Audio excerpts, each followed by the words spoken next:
인생은 크게 두 가지로 분류할 수 있습니다.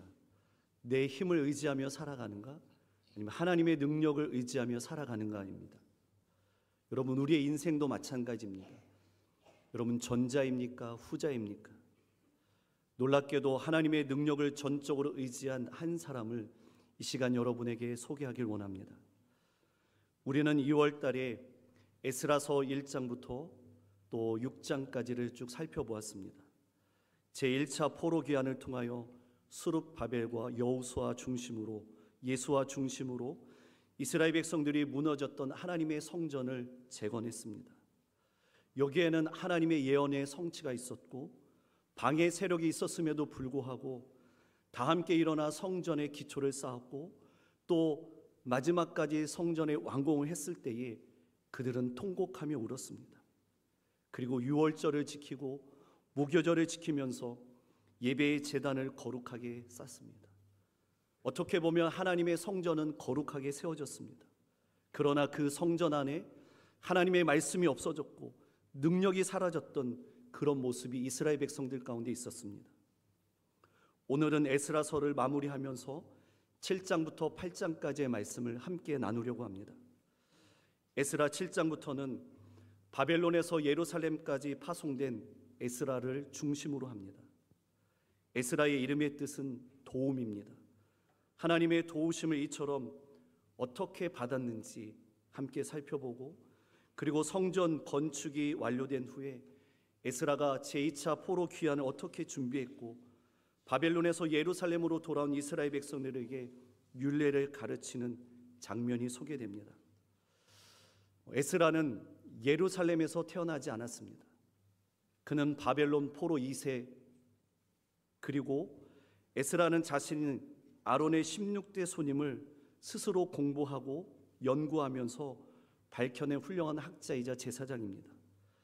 그는 그 당시에 페르시아 왕으로부터 신임을 받았고 존경을 받은 인물입니다.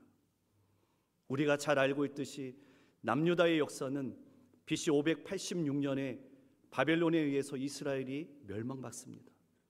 그렇게 아름다웠던 솔로몬의 성전이 파괴되고 정확하게 70년이 흐른 후 제1차 포로 귀환한 사람들이 여러 가지 방해 세력들이 있었지만 성전의 재건의 역사를 끝냅니다. 그리고 BC 458년에 제사장 에스라 그 사람을 중심으로 2차 포로 귀환이 이루어집니다. 우리 에스라서 7장 1절 말씀을 함께 읽겠습니다. 시작. 이 일 후에 바사왕 아다사스다가 왕위에 있을 때에 에스라라 하는 자가 있으니라. 그는 스라야의 아들이요 아사라의 손자요 히기야의 증손이요. 아멘. 여기에 이일 후에라는 표현이 있습니다. 이것은 다리오 왕 제6년 주전 515년에 예루살렘 성전이 완공된 때입니다. 이때부터 에스라가 등장한 주전 458년 때 이 사이를 이야기합니다. 에스라서 6장과 7장 사이에 약 60년이라는 시간의 간격이 있습니다. 이 시간의 간격 가운데 이스라엘 백성들의 모습이 어땠습니까? 그들은 하나님께서 다시 한번 거룩하게 성전을 세워줬지만 그들의 영적인 상태는 무너졌습니다. 하나님이 점점점 그들 삶 가운데 떠났고 말씀이 그들 삶 가운데 희미해지기 시작했습니다. 이때 에스라서의 중심 인물인 에스라가 역사의 무대에 등장합니다. 지리학적으로 보면 바벨론에서 예루살렘까지 약 1400km입니다. 사람이 걸어서 4개월의 여정을 걸어야 갈 수 있는 거리입니다. 에스라가 그 먼 거리를 걸어서 돌아온 이스라엘의 공동체와 함께 부흥운동과 공동체의 정화 작업을 시작합니다. 그럼 7장 6절 말씀 읽습니다. 시작. 이 에스라가 바벨론에서 올라왔으니 그는 이스라엘의 하나님 여호와께서 주신 모세의 율법에 익숙한 학자로서 그의 하나님 여호와의 도우심을 입음으로 왕에게 구하는 것은 다 받은 자이더니. 이제 에스라가 예루살렘으로 올라갈 생각을 합니다. 그것을 왕에게 이야기합니다. 페르시아 왕은 에스라를 위해서 많은 것을 아끼지 않고 원조를 합니다. 그의 요청을 수락하고 모든 지원을 하고 환대를 합니다. 에스라서 7장에 보면 11절에서 26절을 보면 아닥사스다가 에스라에게 내린 공적인 조서의 초본이 기록되어 있습니다. 이 조서는 왕의 어인이 찍힌 공식적인 문서입니다. 이 조서를 읽으면 읽을수록 감동적인 내용이 등장합니다. 페르시아 왕 아닥사스다가 율법에 정통한 대단한 학자였던 제사장인 에스라에게 내린 공문입니다. 페르시아에 있는 유다 백성들과 제사장 그리고 레위 사람 중에 이제 예루살렘으로 돌아가고 싶은 사람은 누구든지 에스라와 함께 갈 수 있다는 공문이었습니다. 에스라에게 준 권한은 예루살렘의 성전 위에 필요한 모든 재물을 페르시아 궁중 창고에서 마음껏 가져갈 수 있고 말 그대로 무제한의 권한입니다. 이는 바로 왕 애굽의 총리 요셉에게 주었던 정권과 같은 무한한 신뢰가 에스라에게 있었습니다. 저는 이 부분을 묵상하면서 우리의 삶을 한번 되돌아보았습니다. 우리가 이 세상을 살아가면서 먼저 하나님의 신뢰를 받아야지만, 이것도 중요하지만 지금 나와 함께 일하는 사람들과 나와 관계된 사람들로부터 나는 신뢰를 받고 있는가, 인정을 받고 있는가라는 것입니다. 바라옵기는 나와 함께하는 사람들로부터 인정을 받는 여러분 되기를 소원합니다. 그래서 믿는 사람, 교회 다니는 사람, 무언가 달라. 특별히 하나비전교회 성도, 하나비전교회 교인이라면 인정받는 믿음의 성도 되기를 축복합니다. 그리고 유브라데 강 건너편 모든 창고 지기에게 공문을 보냅니다. 에스라가 요구하는 것을 우선적으로 그의 필요를 채워주되 은 100달란트, 밀 100고루, 포도주는 100밭, 기름도 100밭, 이 모든 것이 어마어마한 물품이었습니다. 오늘날에도 요즘에 소금이 귀하지만 그 당시에 소금은 더 귀했습니다. 소금은 무제한적으로 제공하는 그런 문서였습니다. 여러분 한번 생각해 보십시오. 어떻게 이런 것이 가능했을까요? 여기에는 보이지 않지만 하나님의 선한 손길이 에스라를 도왔기 때문에 이런 모든 것이 하나님 은혜 가운데 채워진 줄 믿습니다. 이렇게 하나님의 선한 손길의 도우심을 받아서 왕으로부터 신임을 받고 모든 물자를 가지고 올라갈 때에 어떤 결심을 하였는지 에스라서 7장 10절 말씀에 보면 이렇게 기록합니다. 에스라가 여호와의 율법을 연구하여 준행하며 율례와 규례를 이스라엘에게 가르치기로 결심하였더라. 아멘. 그럼 10절 말씀에 보면 에스라의 확고한 결심이 담겨 있습니다. 제2차 포로 귀환을 준비하면서 그리고 문제 앞에 어떻게 헤쳐나갈 것인가, 초심을 잃어버린 이스라엘 백성들, 영적인 생활이 무너진 이스라엘 백성들을 향한 에스라의 간절한 결심 결단이 세 가지로 등장합니다. 저는 첫 번째로 에스라는 말씀으로 세워야겠다는 결심입니다. 이유는 하나님의 성전과 이스라엘 백성들이 멸망받는 이유는 하나님의 말씀을 버렸기 때문입니다. 말씀을 연구했더니 에스라가 정확하게 이 부분을 발견합니다. 역사를 깨트려 봅니다. 역사의 그 흔적 가운데 이스라엘 백성들이 무너졌던 부분을 발견하며 있게 됩니다. 수룹바벨 중심으로 하나님의 성전은 아름답게 재건되었습니다. 보이는 성전은 거룩하게 또 많은 사람들이 흠모할 정도로 재건되었습니다. 그러나 보이지 않는 이스라엘 백성들 속에 거하시는 하나님의 성전은 무너졌습니다. 이제 그곳으로 돌아가서 에스라가 말씀으로 재건하겠다라는 결심입니다. 에스라의 율법 연구 결과는 다시 말씀으로 돌아가야 한다는 사실입니다. 다른 방법이 아닙니다. 말씀만이 새롭게 된다는 사실입니다. 사랑하는 성도 여러분, 하나님의 말씀이 결핍이 있으면 안 됩니다. 하나님의 말씀은 내가 가야 할 길을 제시합니다. 하나님의 말씀으로부터 우리가 멀어지면 나는 세상을 따라갑니다. 내 지식을 따라가고 욕망을 따라갑니다. 그 결과로 인해 우리는 이스라엘 백성들이 결국에 멸망과 허무의 역사로 끝나게 되었음을 보게 됩니다. 여러분, 하나님의 말씀이 내 안에 충만할 때에 그 말씀이 나를 세워가는 줄 믿습니다. 나를 새롭게 하는 줄 믿습니다. 나를 회복시켜 주시는 줄 믿습니다. 하나님의 말씀은 운동력이 있고 활력이 있어서 내 안에 있을 때에 내가 살아나는 자가 되는 줄 믿습니다. 에스라의 첫 번째 결심은 오직 하나님의 말씀으로 세우겠다는, 결국 하나님의 말씀이 내 안에 있어야 하는 확신한 결단이었습니다.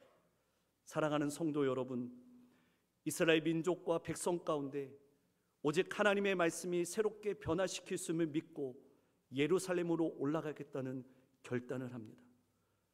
우리도 에스라처럼 하나님의 말씀을 붙잡고 하나님의 말씀만이 근본으로 돌아갈 수 있는 유일한 길임을 믿고 고백하는 공동체가 되어서 함께 성전에 모여 예배함으로 말미암아 하나님의 영광을 볼 수 있기를 축복합니다. 두 번째로 에스라의 결심은 이 말씀대로 살겠다는 결단입니다. 말씀으로 세우겠다는 결심만으로 끝나서는 안 됩니다. 그 말씀대로 살겠다는 확고한 결단이 있어야 합니다. 이것은 다른 사람에게 이야기한 것이 아니라 에스라 자신을 향한 외침입니다. 저는 설교자로서 저에게 대한 외침 도전이었습니다.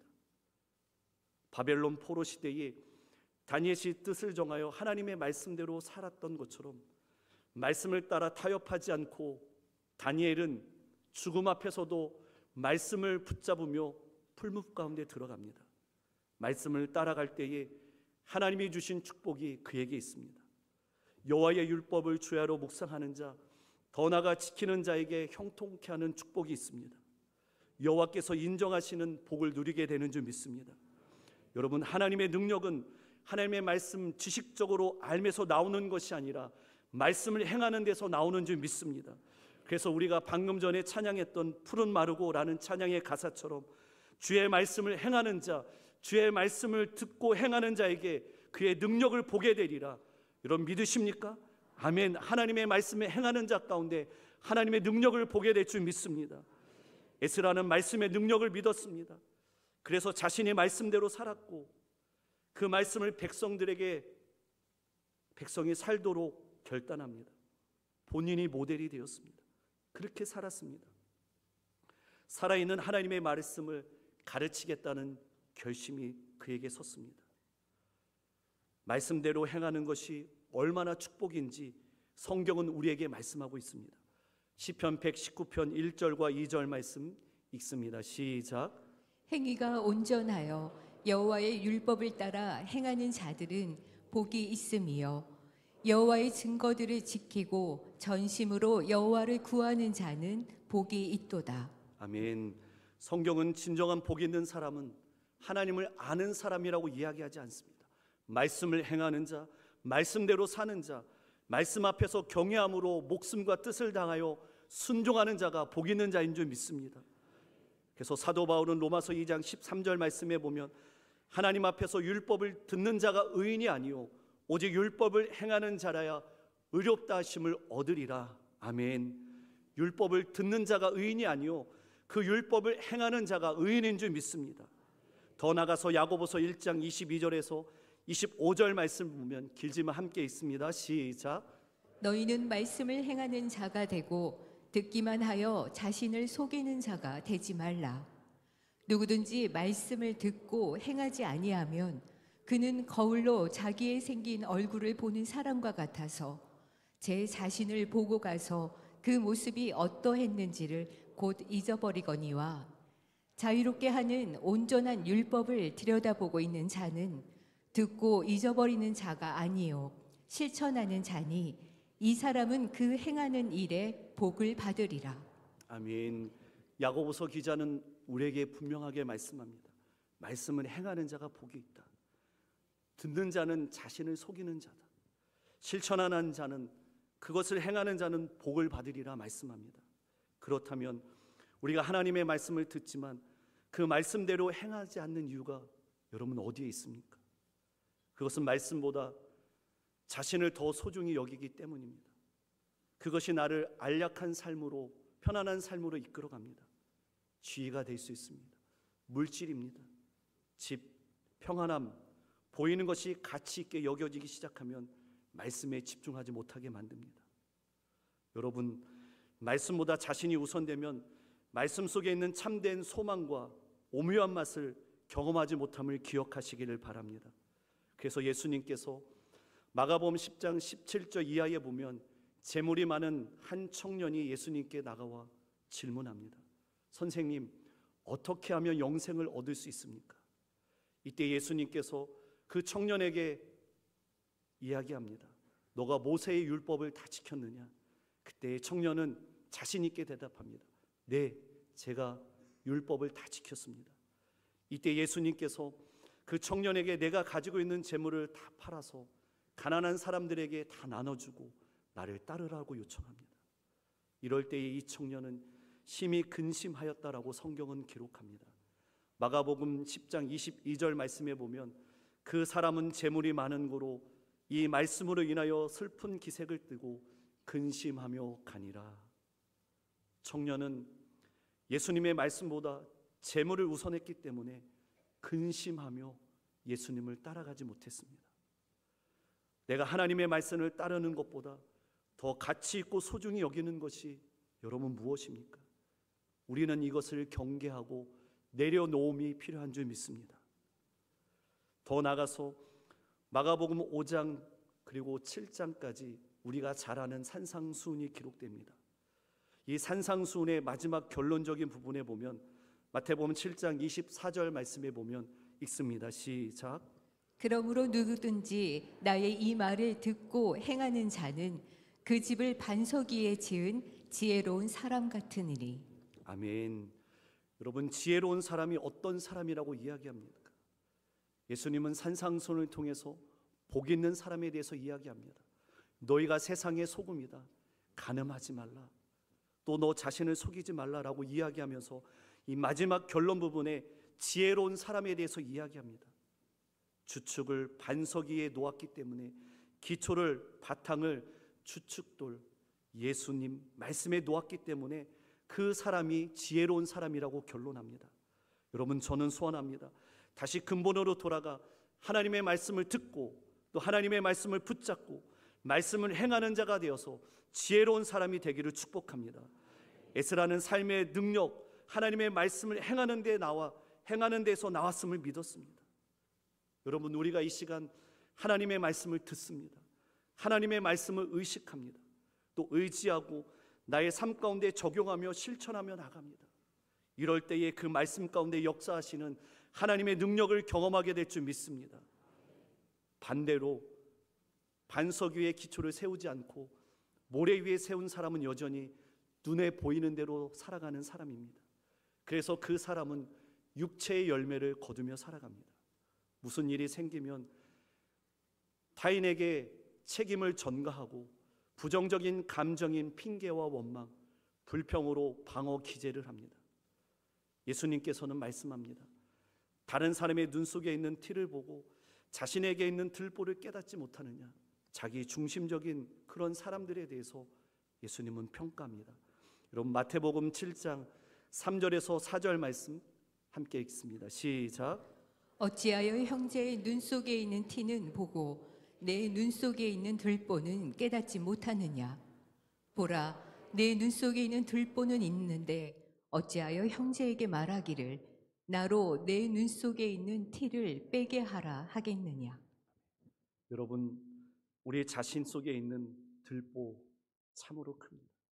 그러나 다른 사람 속에, 형제 속에 있는 티는 아주 작습니다. 그런데 우리에게 보는 시선은 어디에 있습니까? 나 자신을 잘 성찰하지 못합니다. 나 자신에 있는 들보를 보지 못하고 남에게 작은 실수, 그 티만 보고 지적하고 있지 않습니까? 우리는 사순절을 보내고 있습니다. 다시 한번 깊게 생각해야 합니다. 저와 여러분은 예수님의 제자인 줄 믿습니다. 그러면 우리의 삶은 어떻게 살아갑니까? 이 본당 앞에 있는 현수막 여러분 보이지 않습니까? 주님께서 걸으신 길 함께 걸으며 닮아가겠습니다. 여러분, 입술의 고백으로만 끝나서는 안 됩니다. 입술의 고백에서 다시 행함으로 나가는 여러분 되기를 소망합니다. 내가 죽어야 합니다. 내 병든 자가 반드시 죽어야 합니다. 그때에 진짜 예수님의 사람이 되는 줄 믿습니다. 이 부분에 대한 철저한 고백과 삶이 일치하지 않으면 하나님을 향한 절대적인 믿음 병들어 있을 수 있습니다. 겉모습 괜찮은 신앙인 같습니다. 그러나 실제의 속사람은 예수님이 있는 것이 아니라 육신의 정욕, 안목의 정욕, 이생의 자랑으로 가득 차 있습니다. 우리는 이런 부분을, 이런 들보의 모습을 발견하고 십자가에 못 박아야 합니다. 사랑하는 성도 여러분, 교회가 무엇입니까? 교회는 나 자신인 줄 믿습니다. 건물 이상의 의미를 갖고 있습니다. 그래서 건강한 교회상을 갖고 있어야 됩니다. 그래서 고린도전서 4장에 보면 너희가 하나님의 성전인 것과 하나님의 성령이 내 안에 너희 안에 거하는 것 너희가 알지 못하느냐라고 말씀합니다. 여러분, 성전은 나 자신인 줄 믿습니다. 여러분 안에 하나님의 성령, 하나님의 영이 거하는 줄 믿습니다. 그래서 겉사람과 속사람이 일치해야 됩니다. 거룩함을 드러내야 합니다. 그런데 이스라엘 백성들이 이런 부분이 영적으로 무너졌습니다. 아름다운 성전은 재건되었지만 그의 속사람, 그들의 영적인 상태가 무너졌습니다. 이제 제2차 포로 귀환을 하기 전에 에스라는 이렇게 두 가지의 결단을 했습니다. 그러면 첫 번째 결단이 무엇이었습니까? 말씀으로 세우겠다는 결심입니다. 연구하며 가르치는 결심입니다. 두 번째로는 그 말씀대로 살겠다는, 준행하겠다는, 순종하겠다는 결심이었습니다. 결심으로 끝나지 않고 에스라는 실천으로 옮깁니다. 더욱이 대장정에서 만난 문제의 어려움 앞에 에스라는 또 다른 결심을 합니다. 금식하겠다는 것입니다. 기도하겠다는 결심입니다. 에스라 8장에 들어가면 8장 1절 말씀을 함께 읽겠습니다. 시작. 아닥사스다 왕이 왕위에 있을 때에 나와 함께 바벨론에서 올라온 족장들과 그들의 계보는 이러하니라. 에스라와 함께 2차 포로 귀환을 한 명단, 이제 계속 성경을 보면 2절부터 14절까지 쭉 기록됩니다. 우리가 잘 알고 있듯이 1차 귀환은 약 5만 명이 예루살렘으로 올라갔습니다. 그러나 2차 귀환 때는 그거보다 훨씬 적은 10%도 안 되는 1,700명 정도가 올라가게 됩니다. 그런데 2차 포로 귀환으로 올라간 사람들이 현재 어디에 있습니까? 오늘 8장 15절 말씀을 보면 있습니다. 시작. 내가 무리를 아하와로 흐르는 강가에 모으고 거기서 3일 동안 장막에 머물며 백성과 제사장들을 살핀 후 이스라엘 백성들은 잠시 아하 강가에 머뭅니다. 거기에 3일 동안 장막에 머뭅니다. 그들의 포로 귀환에 올라가는 길은 단순한 길이 아니었습니다. 이 엄청난 길 가운데 그들은 목숨을 건 그러한 길이었습니다. 그런 길 가운데 여러 가지 일들을 준비할 것들이 많고 그들의 삶을 보살피며 경계할 일들이 참으로 많습니다. 체크리스트를 작성하며 한 가지씩 꼼꼼하게 체크합니다. 이렇게 체크하는 순간 이스라엘 백성들과 강가에 모였을 때에 한 가지의 문제점을 발견하게 됩니다. 15절 말씀을 다시 보면 내가 무리를 아하로 흐르는 강가에 모으고 거기서 3일 동안 장막에 머물며 백성과 제사장들을 살핀즉 그 중에 레위 사람이 한 사람도 없는지라. 문제점은 레위 사람이 없습니다.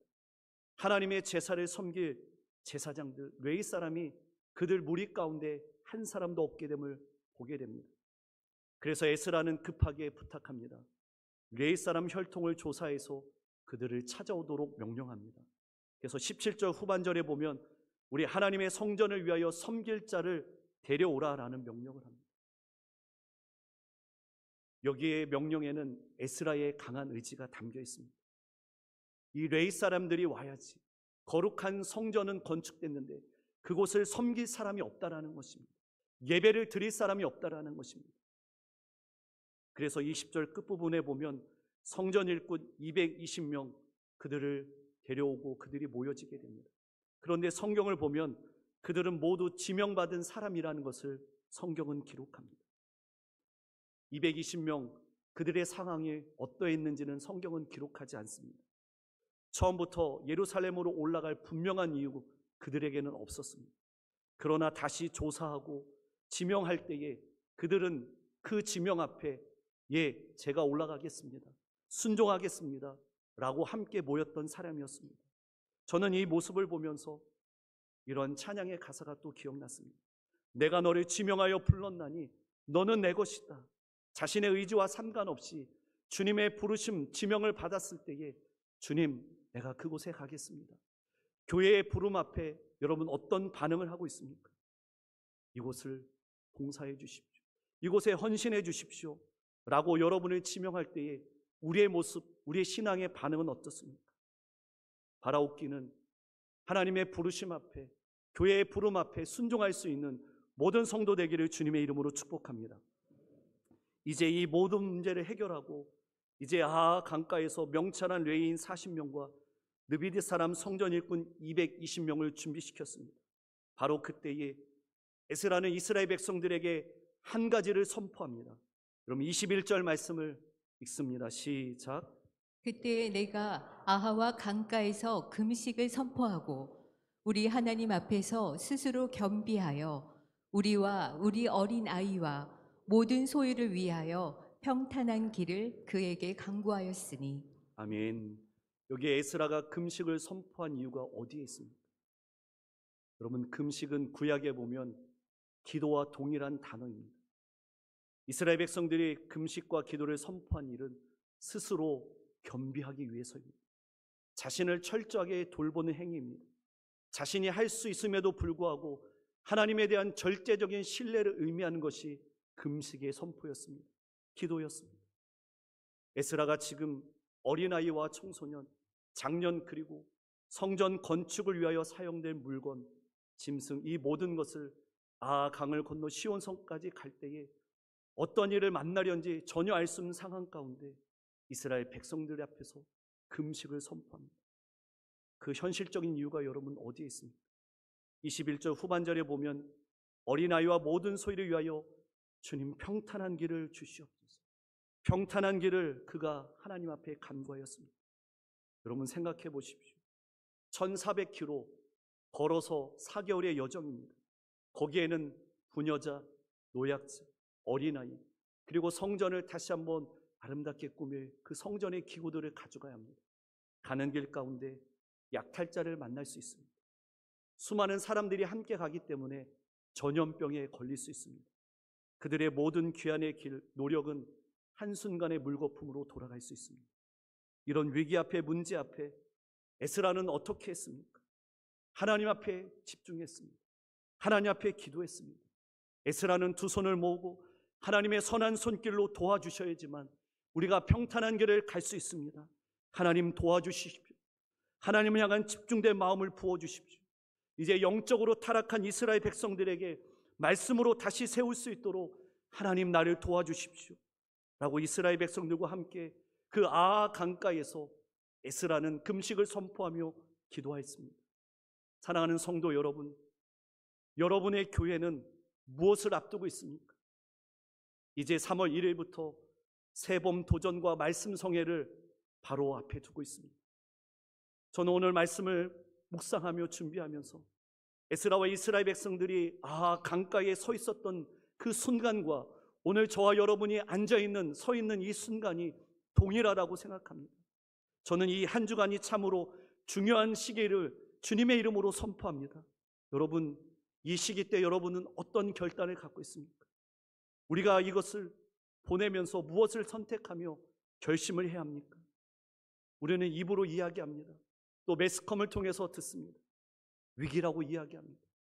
그러나 우리가 위기를 돌파할 수 있는 것은 다른 방법이 없는 줄 믿습니다. 기도밖에 없는 줄 믿습니다. 주님께서 우리가 주님께 기도할 때에 그 주님을 믿고 나갈 때에 하나님께서 모든 영역을 회복시켜 주실 줄 믿습니다. 기도로 회복하는 믿음의 성도 되기를 주님의 이름으로 축복합니다. 절대로 기도를 멈추지 마십시오. 입술에 찬양이 끊이지 않기를 주님의 이름으로 축복합니다. 여러분, 하나님을 만나면 모든 것이 끝나는 줄 믿습니다.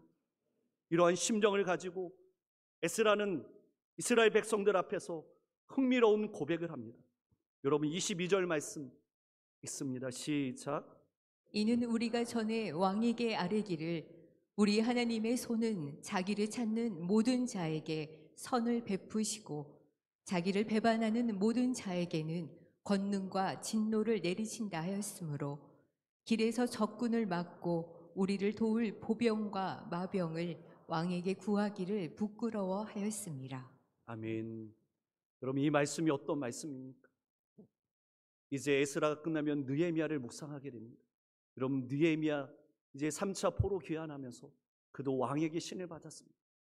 그러나 그는 군대의 보호를 받고 여러 가지의 안전에 그 보호망을 쳤습니다. 그러나 에스라는 하나님의 도우실 것을 믿었기 때문에, 자신이 기도한 후에 하나님이 도우실 것을 믿었기에 왕의 보호, 군사의 보호를 받지 않았습니다. 사람을 의지하지 않았습니다. 에스라는 더 철저하게 오직 하나님만을 의지했습니다. 여러분, 기도했으면 주님이 하실 것을 믿고 나가는 거룩한 자세가 여러분 가운데 있기를 축복합니다. 하나님께 전적으로 맡기고 믿음으로 기도했으면 신뢰하는 믿음으로 나가야 될 줄 믿습니다. 삶으로 증명하는 믿음입니다. 철저하게 하나님 앞에 맡기고 기도했을 때에 에스라서의 성경의 마무리는 어떻게 합니까? 오늘 본문 23절 말씀을 함께 마무리하며 읽겠습니다. 시작. 그러므로 우리가 이를 위하여 금식하며 우리 하나님께 간구하였더니 그의 응낙하심을 입었느니라. 아멘. 금식은 기도라고 말씀했습니다. 모든 문제 앞에서 에스라는 이스라엘 백성들과 함께 금식하며 기도합니다. 그러자 그 기도를 들으신, 간청하는 기도를 들으신 하나님께서 응답하여 주신 줄 믿습니다. 기도를 들어주신 줄 믿습니다. 여러분, 구하는 것은 하나님을 찾는 자세인 줄 믿습니다. 하나님을 구하는 자세인 줄 믿습니다. 에스라는 모든 인간적인 방편과 도움을 배제하고 하나님 앞에 전식으로 금식하며 기도하며 나갔습니다. 전적으로 하나님의 도우심을 구할 때에 하나님은 즉각적으로 응답하여 주신 줄 믿습니다. 분명한 것은 기도하는 인생은 다르고 하나님께서 그 인생을 책임져 주시는 줄 믿습니다. 사랑하는 성도 여러분, 지금 우리는 중요한 기로에 서 있습니다. 코로나 이전으로 돌아갈 수 있는가? 아니면 무너진 상태로 계속 이렇게 가는가? 라는 중요한 기로에 서 있습니다. 이스라엘 백성들은 하나님의 은혜 가운데 성전을 거룩하게 세웠습니다. 그러나 그곳에 하나님을 예배하고 하나님을 섬길 레위 사람이 없었습니다.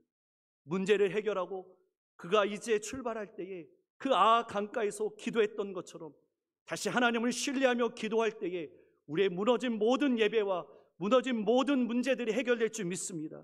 이런 은혜를 가지고 이 한 주간을 거룩히 세워가는 저와 여러분 되기를 주님의 이름으로 축복합니다.